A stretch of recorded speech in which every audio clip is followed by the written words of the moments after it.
자, 안녕하세요. 주식 정리해드리는 추정남입니다. 자, 이번에 가지고 온 영상의 주제는 이 바이오 쪽, 바이오 쪽에서 여러분들께서 관심을 가질 만한 종목들 10가지가 지금 시장에서 어떤 식으로 흘러가고 있는지 이걸 분석을 해보려고 영상의 주제를 이 바이오 쪽 이렇게 한번 가지고 와봤습니다. 그래서 이제 대웅제약부터 해서 싹 한번 훑어볼 텐데요. 자, 시작 전에 구독과 좋아요 한 번씩 눌러주시고요. 대웅제약부터 현재 이 차트랑 수급 위주로 한번 살펴보도록 하겠습니다. 여기서 이제 여러분들께서 알아주셔야 될 게 뭐냐 하면 지금 제가 할 분석은 대부분이 차트와 수급 위주로 간다라는 거. 회사의 재료나 이런 부분들은 배제하고 웬만하면 이 재료나 이런 것들보다 일단 수급으로 당장 올라갈 수 있을까? 이걸 좀 집중해서 보려고 하거든요. 그러니까 얘가 보는 관점은 이런 식으로 보는 거니까 나는 이렇게 참고를 해봐야겠다 정도지 얘가 100% 맞아. 얘가 맞고 난 틀려 막 이런 거 아니다라는 거 기억을 해주셨으면 되겠습니다. 자, 그러면 대웅제약부터 한번 바라보도록 할게요. 일단 대웅제약 같은 경우엔 기억하셨을지 모르겠는데 저희 같이 이 텔레그램 공부방을 통해서 이 리포트를 보면서 이거 대웅제약 나왔다 한번 공부해보자 라고 했던 종목이었죠. 실제로 리포트 딱 나오고 나서 다음 날부터 이렇게 상승이 나왔다가 그 다음날 이제 떨어지는 모습이 보여졌었죠. 한데 제가 이제 집중을 해보는 부분이 뭐냐 하면 떨어지는데도 불구하고 기관이 계속 사주고 있습니다. 이유 있는 매수가 들어오고 있다. 왜? 올라갈 거라고 생각을 하니까 물론 단순하게 차트만 본다라고 하면은 약간의 이전 저점도 이탈하는 모습을 보여주는 이거는 좀 오래 갈 수 있겠다의 전형적인 모습이긴 하지만 그런데도 불구하고 이렇게 수급이 들어온다라는 건 오래 갈 수도 있겠는데 바로 올라가고 그림을 다시 바꿀 수도 있겠는데 라고 생각을 해볼 수가 있다라는 것이죠.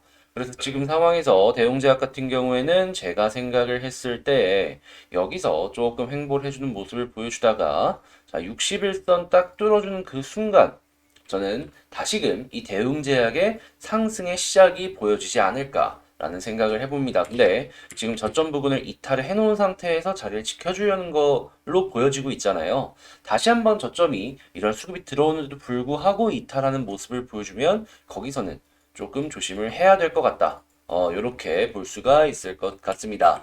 자, 그 다음으로 제가 가지고 온 종목은 대원제약을 가지고 왔습니다. 대원제약 같은 경우에는 확실하게 저점이 강하게 이탈되는 모습이 이렇게 보여졌죠. 근데 좀 큰 흐름으로 본다면 현 부분에서의 이 박스권 흐름이 자, 이때가 언제입니까? 2015년부터 15, 16, 17, 18, 19, 20, 21, 6년이죠. 6년 동안 횡보를 해준 그러한 이 구간이 있었기 때문에 그렇게까지 크게 떨어지더라도 한계가 있지 않을까라는 생각을 해보고요. 다만 조금 올라가는 데 있어서 과거의 차트를 본다라고 했을 때에도 좀 시간이 걸렸다라는 걸 생각을 해보면은 이 아래쪽으로 조금 더 떨어질 수는 있겠지만 그래도 어느 정도 올라가는 그 기대값은 존재를 하겠구나 라고 생각을 하면서 보는 게 맞지 않을까 싶습니다. 물론 올라가는 데 있어서 이 자리를 잡는 과정과 그리고 횡보를 하는 구간의 그 필요성 이런 것들 때문에 시간은 조금 더 걸릴 수 있겠다라는 건 기억을 해놔야겠죠. 바로 여기서 이렇게 V자 나올 수 있겠지만 그런 것보다는 차근차근 이렇게 돌려 나가면서 올라갈 가능성이 더 큰 종목이 이 대원제약으로 보여진다라고 정리를 해볼 수가 있다라는 것이죠. 자, 그리고 현재 부근에서 굉장히 오랫동안 횡보를 해준 그런 모습을 보여준 걸 봤을 때, 이 회사의 적정 주가 가치는 그냥 요 부근 사이구나, 라는 것도 알 수가 있겠습니다. 좀 레벨업을 할 만한 이슈가 나와가지고 구조적인 이 상승이 나와줬으면 좋을 것 같은데요. 아직은 그러한 정도의 이슈는 안 나온 것 같네요. 자, 그 다음에 이제 GC세를 보도록 하겠습니다. 이 종목 같은 경우에는 이제 녹십자 랩셀이라는 이름으로 상장을 해 있던 회사였죠. 일단 지시세를 보면은 딱 느껴지는 게 뭐냐 하면 최근에 많이 빠졌다. 쉬운데 근데 여기서 이제 체크를 해봐야 될 부분 최근에 여기 2년선 부근 아래로 떨어지기 시작하면서 외국인이 하락에도 불구하고 물량을 받아내는 모습을 확인을 할 수가 있습니다. 자, 그러면 일단은 금요일 날에는 매수해주는 모습이 안 보여졌지만 외국인이 개인들의 물량을 최근에 저점 부분에서 받아내고 있다는 걸 알 수가 있다라고 하면은 야, 이거 잘하면 여기서 그래도 이 정도의 반등 정도는 기대해봐도 되겠는데 생각해볼 수 있지 않겠습니까? 물론 여긴 전제 조건이 하나가 따릅니다. 뭐냐? 바닥을 지금 만들었냐?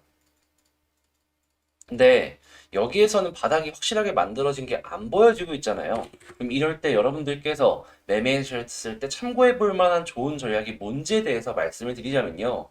계속 이렇게 음봉이 나오면서 저점을 이탈하는 모습을 보여주다가 양봉이 하나가 나왔는데 좀, 이게 헷갈린다 싶으면은 가장 최근에 나온 음봉의 위아래, 요 자리를 만들어주는지, 이탈하는지 아니면 지켜주는지, 요걸 집중해서 보시고, 그 다음에 5일선을 돌파해주면서 이전에 음봉을 위로 딛고 올라가는지, 이걸 집중해서 보시면 여러분들이 매매를 진행하심에 있어가지고 상당히 큰 도움이 되어주지 않을까 싶습니다. 자, 그러면 이 종목 같은 경우에는 요 안에 있으면은 좀 편하게 볼 수 있대. 본격적인 상승은 이 위쪽으로 올라간다라고 했을 때 단기적인 반등, 이런 숲과 엮여서 한번 생각을 해볼 수가 있겠죠. 자, 그러면 이 아래로 떨어지면은 안 좋다. 근데 여기서 횡보하면은 오케이, 손절할 필요 없다. 위로 올라가게 되면은 와, 여기서부터 본격적인 상승이 나오는구나. 만약에 물타기를 준비를 했다면, 단기 매매를 생각한다면 여기도 괜찮은 하나의 대안이 될 수 있겠구나. 이런 식으로 연결을 해서 볼 수가 있다라는 것이죠.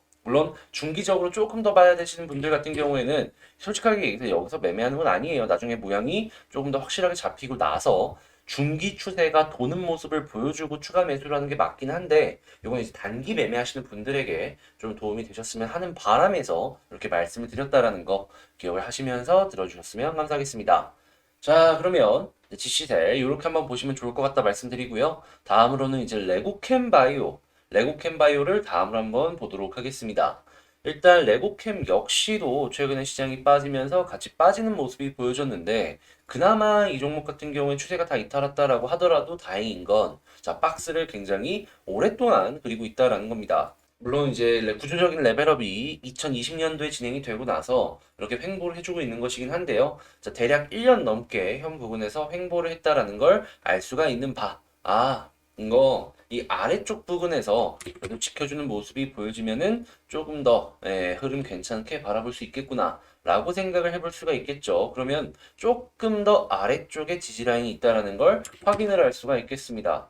그리고 이 종목 같은 경우에 주봉이나 월봉을 보았을 때 현재 부근이 일단은 지지 라인 중에 한 군데가 있다라는 걸 알 수가 있겠죠. 다만 문제가 있다면 여기 이탈하면은 정말 밑에 크게 볼 수 있는 부분이 없다라는 겁니다. 자, 그러면 이 부근에서 딛고 올라가주면 오케이지만 떨어지면 이 아래 지지 라인은 정말 큰 게 없으므로 여기선 비중 조절도 생각을 해봐야 된다. 이렇게 정리할 수 있겠죠. 자, 물론 금융투자가 최근에 좀 많이 샀고, 그리고 외국인 역시도 조금 사들여주는 모습이 최근에 보여줬다라고 하더라도, 그렇게까지 의미 있는 자리에서 의미 있는 물량이 들어온 것 같진 않거든요. 연속성도 그렇게 안 보여지고 있고, 하다 보니까 이거는 그냥 단순하게 위쪽으로 올라가 줘야지 편하게 볼 수 있다. 이렇게 정리를 해볼 수가 있을 것 같아요. 자, 근데 이 종목 역시도 이 GC살과 마찬가지로 단기적인 반등을 한번 생각을 해본다. 그리고 손절 구간을 한번 정해본다라고 하면은 요 음봉 있잖아요. 요 안에 있으면 편안하게 볼 수 있는데 얘는 더불어 가지고 요 아래쪽에 지지라인이 하나가 더 있는 걸 알 수가 있으면 조금 더 떨어지는 건 감안하고 봐도 된다. 이렇게 생각해 볼 수 있겠죠. 다만 이렇게 떨어진다라고 하더라도 요 음봉 안에서만 움직여주면 좋을 것 같다. 이렇게 말씀드릴 수 있겠네요. 자, 그러면 현재는 요 음봉 안에 있으므로 손절할 이유가 있다 없다? 없다. 자, 그리고 본격적인 상승을 기대해 봤을 땐 어디를 뚫고 올라가야 된다? 자, 음봉 뚫고 올라가 줘야 된다. 자, 그 다음에는 이제 이평선들이 하나씩 하나씩 내려줄 텐데 이걸 뚫어줄 수 있느냐 없느냐 이제 그 구간에 이제 들어서겠죠. 네, 그건 나중에 일이고 지금 당장은 요 안에서 움직이는지만 지켜보자. 이렇게 정리를 해볼 수가 있을 것 같습니다. 지금 당장에는 레고캠이 뭐 반등을 할 것이다라고 100% 장담은 못 하더라도 이런 거라도 체크를 해보시면서 하나씩 하나씩 참고해보며 레고캠 좋은 결과 연결시켰으면 좋을 것 같네요. 자, 그 다음에 이제 국전약품을 한번 보도록 할게요.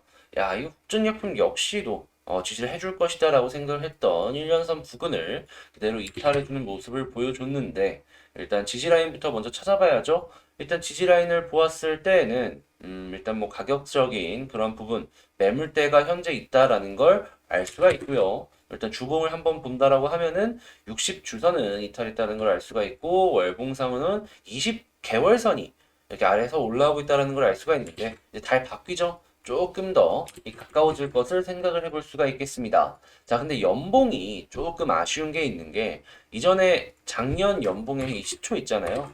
여기를 지금 이탈을 해버렸습니다. 이게 만약에 이 위에서 회복을 못 해주는 모습이 보여지게 된다라고 하면은 올 한해는 올 한해는 이 위쪽으로 올라가는데 상당히 큰 애로사항이 보일 수 있다. 그러니까 올해는 쉬어가는 한 해일 수도 있다. 이렇게 정리를 해볼 수도 있을 것 같아요.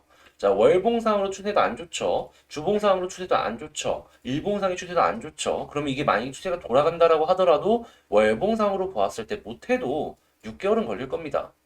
빠르게 그냥 당장 이번 달 다음 달에 올라가는 게 아니라면 그럼 못해도 3개월에서 6개월이 걸린다라는 건데 3개월에서 6개월 내에도 추세가 안 돌아간다. 9개월 내에도 추세가 안 돌아간다. 진짜 이 종목은 올 한해는 쉬어갈 수 있다라는 거 생각을 하고 봐야 될 것 같아요. 자, 그러면 지지라인이 아래쪽에서 하나가 올라오고 있다는 건 알 수 있는데 아직은 공간이 조금 남아있다는 걸 알 수가 있고요. 자, 그리고 만약 이런 상황 속에서 조금 더 떨어진다라고 하더라도 어느 정도 감안은 해야 된다라고 말씀을 드리도록 하겠습니다. 가장 베스트 그림은 솔직하게 얘기해서 요 이전에 그 음봉 나온 자리 요 사이에서 움직이는 건데 일단 저점을 한번 이탈했다가 올라갔단 말이죠. 두 번 이탈하지 말라는 법은 없으니까 요거 이제 감안하시면서 보시면 좋을 것 같고요. 자, 대신에 만약에 여기서 자리를 지키고 이렇게 왔다 갔다 해준다 라고 하면은 조금 더 지켜봐도 될 것 같다. 이렇게 정리를 해볼 수가 있을 것 같습니다. 수급이 조금 아쉽네요. 네, 특별하게 보여지는 게 없어가지고 이게 확실히 좋다 나쁘다라고 하기가 좀 애매한 상황이다. 대신에 한 가지 알 수 있는 건 이 종목은 21선 돌파 후 자리 잡기를 계속 시도했던 종목이거든요. 근데 실패했단 말이죠. 만약에 21선 돌파하고 자리를 잡아주는 모습이 보여주면 저는 과거의 실패를 보고서 이 성공으로 바뀐 거를 이렇게 딱 이렇게 결과물들로 연결해서 보았을 때 저기선 추가 매수도 진행을 해봐도 괜찮다라고 생각을 합니다. 워낙 이게 확실하게 그림이 잡혀있는 종목이라 나는 21선 돌파할 때까지는 어떻게든 버텨볼 거야. 이런 생각이 가능하다라는 것이죠. 그래서 국전약품 같은 경우에는 이 21선 돌파 요 그림이 나오는지 안 나오는지 봤으면 좋겠고요.